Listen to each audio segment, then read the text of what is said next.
বিকেল আলোচনা যে কোন নির্বাচন আগে হবে, নির্বাচনের আওয়াজ যখন আসবে। দ্বিতীয়ত হচ্ছে এই নির্বাচনের আওয়াজের আগে নির্বাচনের সংস্কার কাঠামোটা আগে আলোচনা করতে হবে নির্বাচনের আগে। কারণ আমরা যেখানে যেখানে সংস্কারের দাবি তুলেছি অথবা তুলব, অথবা যে সংস্কার বাংলাদেশ রাষ্ট্র তুলেছে গত অভ্যুত্থানের মধ্য দিয়ে, সেখানে নির্বাচন একটা বড় জায়গা। আমাদের দলের পক্ষ থেকে, আমাদের পক্ষ থেকে নির্বাচন কমিশনের যারা সংস্কার কমিশনে আছেন তাদেরকে আমরা অনেক পরামর্শ দিয়েছি।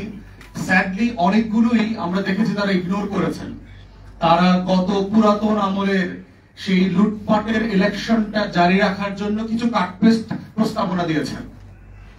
দেখেন, বেশ কিছু আমার আগে বক্তা বলেছেন যে বাংলাদেশের নির্বাচনের যে লুটপাটটা হয় সেখানে দুইটা জায়গাতে মেইনলি নির্বাচনকে ঘিরে ঝামেলাটা হয়।